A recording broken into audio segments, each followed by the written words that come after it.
Now we turn to the fourth speaker for the opposition to continue and conclude the case for the guest speakers for the opposition. Ian Paisley Jr. MP. Thank you very much, Mr. President. It's great to be back at my alma mater and have the opportunity to speak to the Literary and Scientific Society. And well done to you and congratulations to you for such what I believe is a very good and positive and powerful debate, demonstrating that whatever happens, this university is key to the thinking of what happens in Northern Ireland. And that's a very, very positive thing. This House supports a united Ireland. Well, let me start from the positive point of view, and let me say from the absolute outset that I believe that the Irish people should be united. They should be united in their opposition to terrorism, no matter what state they are in or no matter what country they are in. The Irish people should be united in their opposition to cross-border crime. The Irish people should be united in their fight against poverty. The Irish people should be united in their support for our health workers, no matter what jurisdiction they serve in.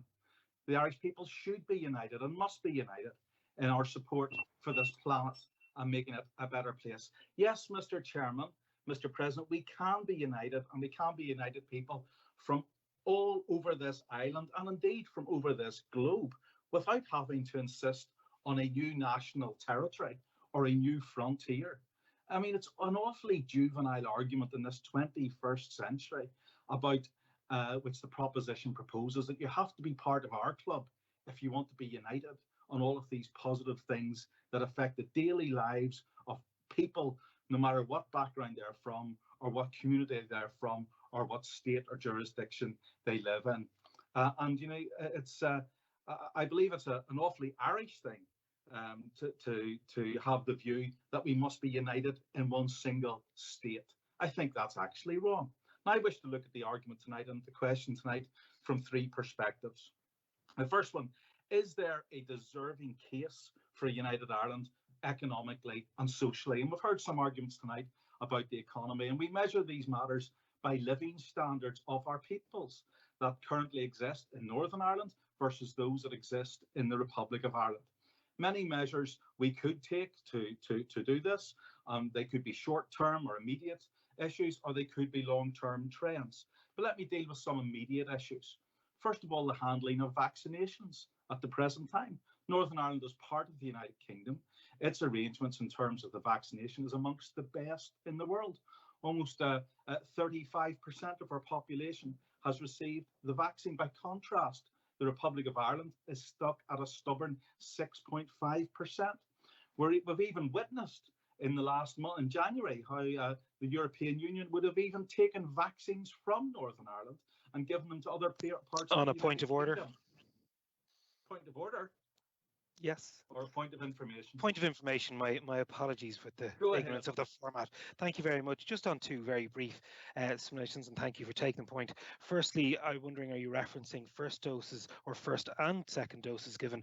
And secondly, as you well know, the 4-hour consideration of triggering Article 16 actually wouldn't have stopped vaccines coming in from Northern Ireland because they come from GB into NI. They would have merely clarified certain areas, but crucially, unlike recent days in Westminster, that wasn't followed upon, thankfully, by the intervention of the Irish government. Thank you once again for taking the point of information.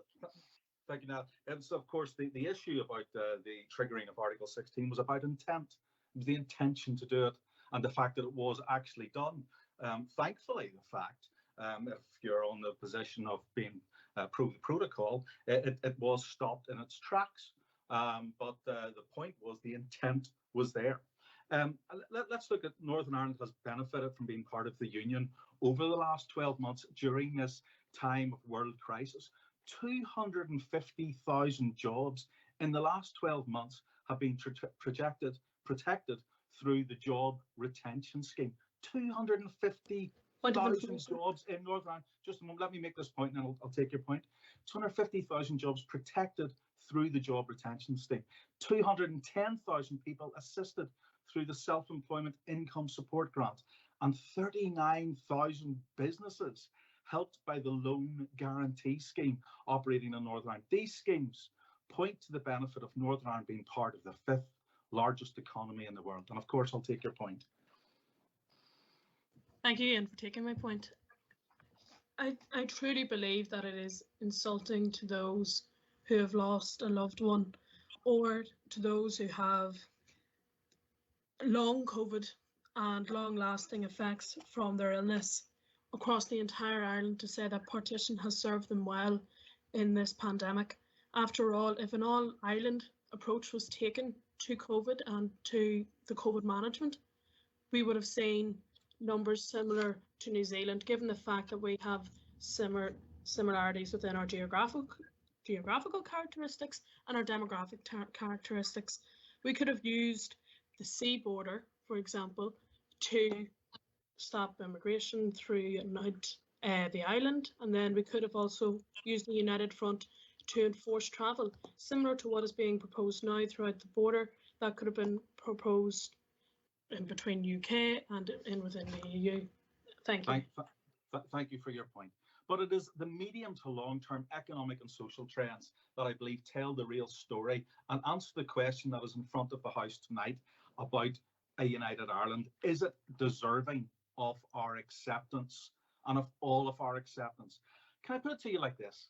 After 60 years as a tax haven with massively low corporation tax, which mainly benefits American overseas companies operating out of the Republic of Ireland, after 48 years of the EU membership and all of the grant aid that flowed principally from the UK Exchequer, and after 100 years of independence from Britain, the Republic of Ireland, on any measurement scale, is still the poorest region in the British Isles. And that's after it exports significant numbers of its youth to England for employment purposes.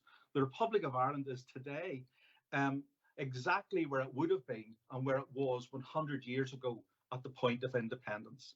By contrast, Northern Ireland has living standards which are, according to Cambridge University, 20% higher than the Republic of Ireland. It has lower house prices, which add 14% to our living standard maximum. And in fact, the economy of Northern Ireland has grown at the same pace as the United Kingdom's average growth in the past 10 years. Unemployment in Northern Ireland today, even with all the crises that we're in, stands at 6%. And if I'm being kind to the Republic of Ireland, it's probably around 13%, but indeed stats that came out today showed that the Republic of Ireland's unemployment latest figures were at 20% of its people. The second point I want to make is a united Ireland actually deliverable? The settled position of Northern Ireland is that it remains part of the United Kingdom for as long as the majority of the people wish it to be so. Indeed, that was John Hume's dream.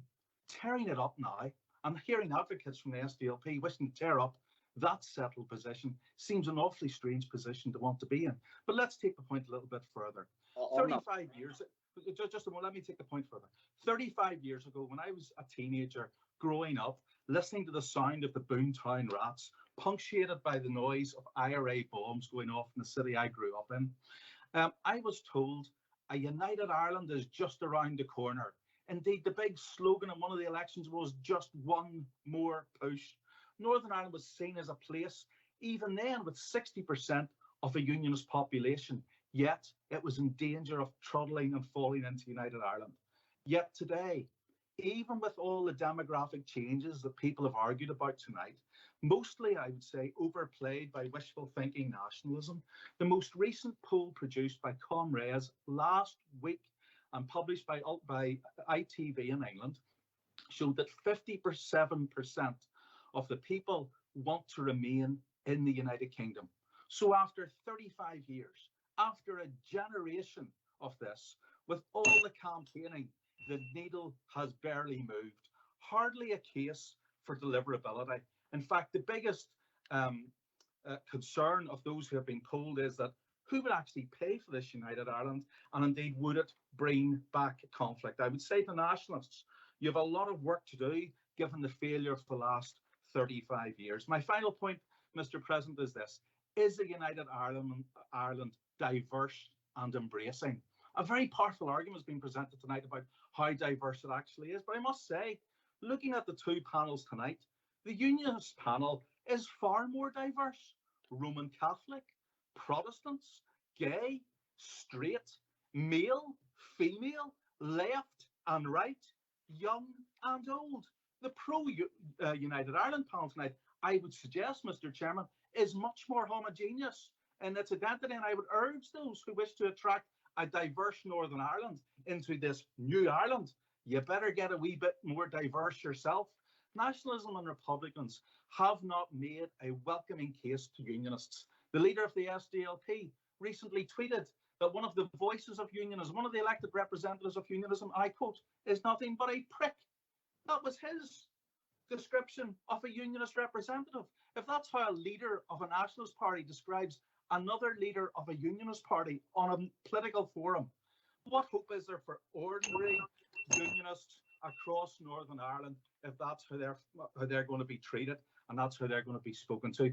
My final thing I would say, Mr. President, tonight is this, that, you know, if we are to believe in a diverse, consensual, embracing, open and tolerant United Ireland, then I think the nationalist community and those who wish to represent that view have an awful lot of work to do to convince us into that state of play. Thank you very much.